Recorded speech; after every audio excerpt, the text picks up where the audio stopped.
Welcome to Calm Your Caveman, a podcast where we study the tools for anxiety mastery. I'm your host, Dr. Adriana Jarvis Twitchell, a specialist in anxiety mastery strategies.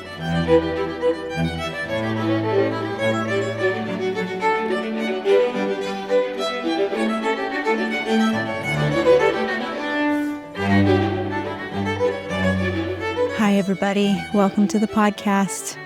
I know that for a lot of people, anxiety is really high right now. Anxiety happens when we have a sense of uncontrollability, a sense of helplessness. So for a lot of people right now in the world, and especially in the United States, it feels like things are out of control. People feel helpless. They don't know what to do. They don't know how to get the results and the outcomes that they want. And so anxiety is just running rampant. We're seeing all kinds of things happen that we never imagined happening before. It seems like different protections and safety nets are breaking down that we thought were there. How can we deal with this situation that we have right now? Well, think about this definition of anxiety, how it's related to a sense of uncontrollability and helplessness. We've talked about this before. When we focus on the things that we can't control, that we really can't influence, that is where our anxiety is going to go wild. It's just going to run wild. If we want to have a chance to get our anxiety under control, to move out of threat and into challenge, move out of the state of anxiety and into a state where we can actually rise to meet the problems that we face with creativity, with energy, with enhanced performance, then we need to focus on getting into the arena where we have control. There are a lot of things that we don't have control over right now. But there are some things that we still can control, where we do have choice. Let's focus on our arena of choice. What if I were to tell you that there is a practice that you could do every day that doesn't need to take more than 3 minutes a day, and it would give you the following? It would increase the positive emotions in your life. It would increase your sense of life satisfaction overall. It will enhance your resilience in the face of stress. It will reduce your ruminating thoughts. It will reduce your depression. It will enhance your social connection. It will broaden your scope of attention. It will enhance your creativity. It will enhance your interest in life. Couldn't we all use all of those things right now? I'm not just claiming these things. These things have been shown in research. A small practice you can do every day that can give you all of these benefits. This practice is the practice of savoring. What is savoring? Savoring is being able to pay attention to, attend to, and enhance the positive experiences in our lives. Now, wait a minute. You might say, that is not what I need right now. Are you trying to tell me that I need to just force myself to be happy in the middle of all of this chaos and all of this threat that I'm experiencing right now? That's not what I'm telling you. I'm telling you that if you can do this practice, then it will help you to get out of a threat response and into a challenge response. The threat response we've talked about, that's one of the possible responses to stress. That's where you feel like the demands in the situation are way too much for your resources.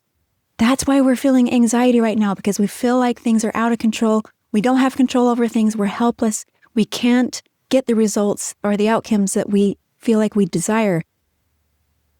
And so the demands seem way too much for our resources.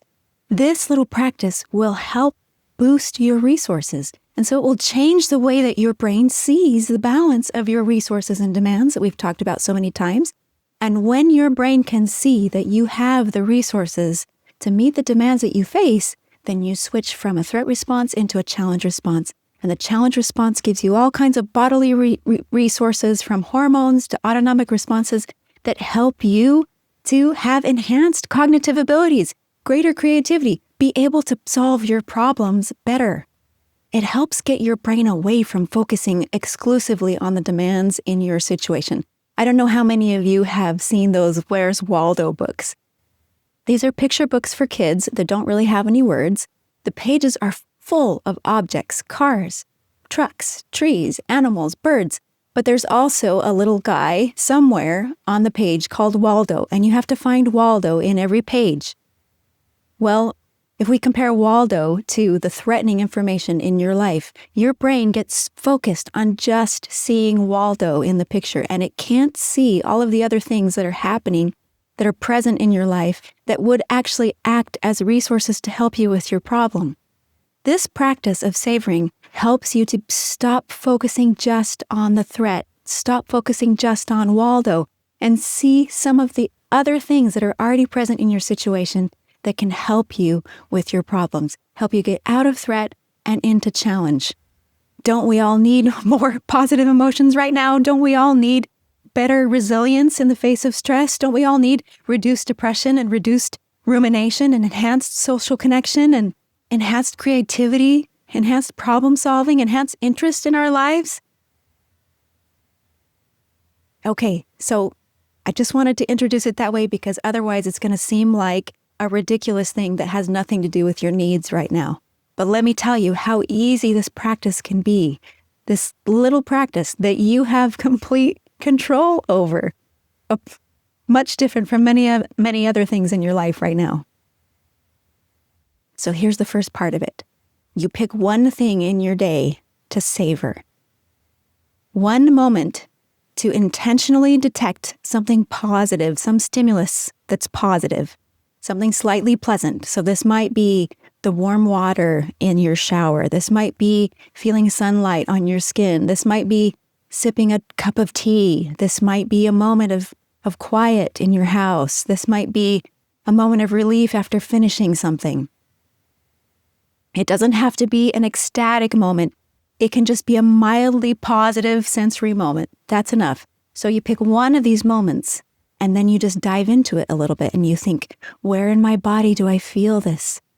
How do I describe this sensation? All right, so that's the first part of this practice. Pick one moment, pleasant moment to savor in your day. And then here's the second part.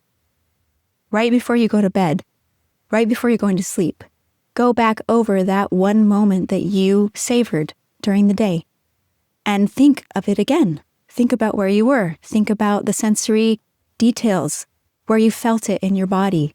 Think about all of those details. Relive it. Okay? So that's the second part. The third part is, once a week at least, pick one of those moments that you savored and tell somebody about it. Tell them about what you felt. Tell them about that moment. Okay? So, super easy. Hardly any time. 3 minutes a day, and then once a week telling somebody about it, maybe for 2 minutes. So small, such a small amount of time. But this helps you practice 3 different ways of savoring that have been shown in research to give these benefits that we talked about. So you're noticing a moment. So, right, that's one way to savor, is to notice the present moment. You're going back over it in your mind at the end of the day, so you're reminiscing about it. That's another way to savor. And then the third way is to tell someone about it. So all of these 3 things have been shown to really help with these baseline well-being levels, increasing positive feelings generally in your life. I share those positive moments. I do it by talking to a friend. I have a friend that I share voice messages with almost every day.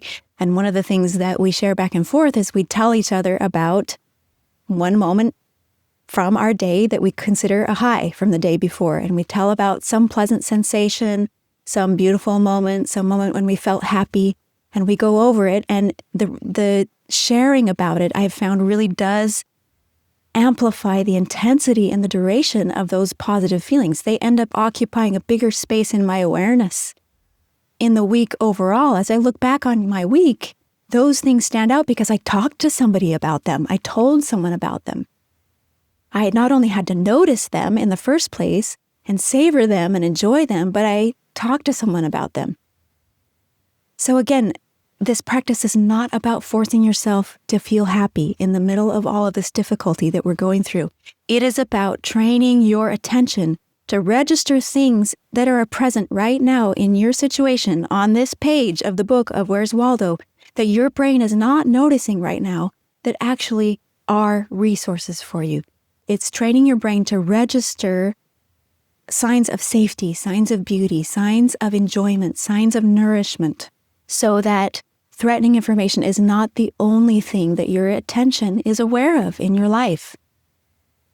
And this may seem like the very last thing that you want to spend energy on right now, but let me tell you, it has worked for me. During the pandemic, when I had long COVID and I was deathly ill and I had trouble breathing and I couldn't sleep and I had heart pain and I couldn't remember anything and I couldn't read and I didn't have any energy and I had terrible digestive pain and nobody knew what was going on with me and there was this world pandemic and all these people were dying and nobody knew what to do. Talk about upheaval, talk about anxiety. But I started doing this practice because I saw research that it made a difference in people's well-being. And so I thought, hey, I need those benefits. I'm going to do it.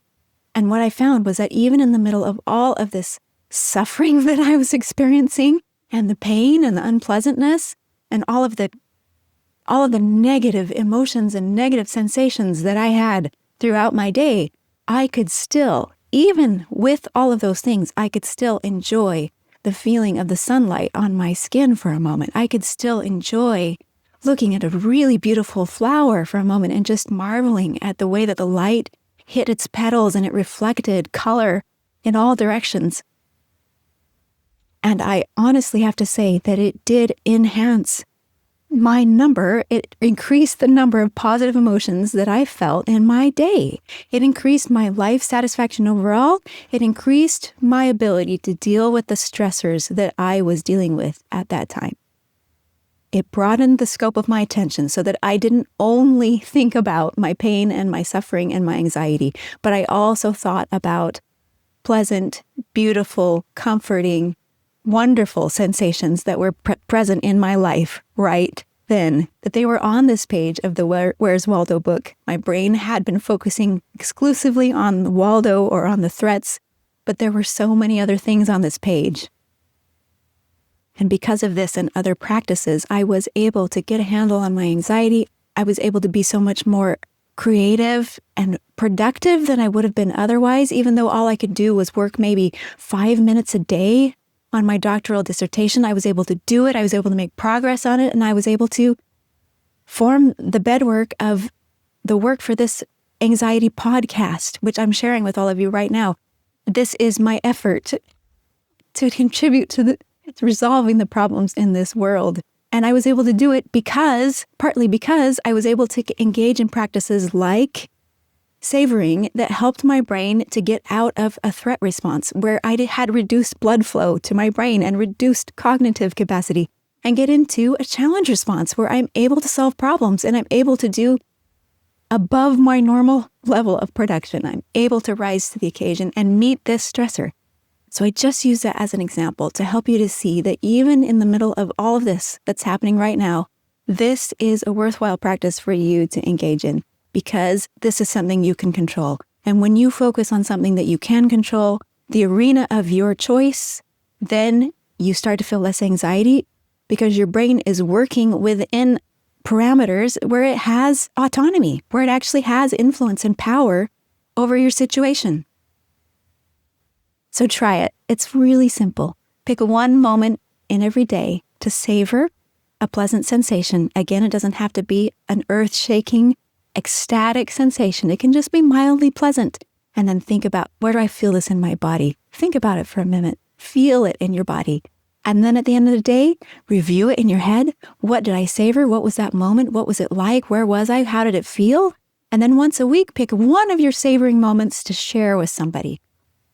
All of these things are proven ways to help you to get this list of benefits that we've talked about. Try it out. It's small. It seems ridiculous, but it will make a difference in what your brain sees, what you perceive, and how you feel and experience, and the resources that you have to meet the problems that you face today. Thanks. Give it a try, and we'll see you next week. Thanks for joining me today. If you feel like you'd benefit from individual anxiety coaching, you can look me up on my website, calmyourcaveman.com. If you'd like to support this podcast, you can do that by subscribing to Calm Your Caveman on YouTube and also on your favorite podcast platform. And if you want to help other people find this podcast, leaving a good review on Apple Podcasts or Spotify really helps. Thanks, and see you next time.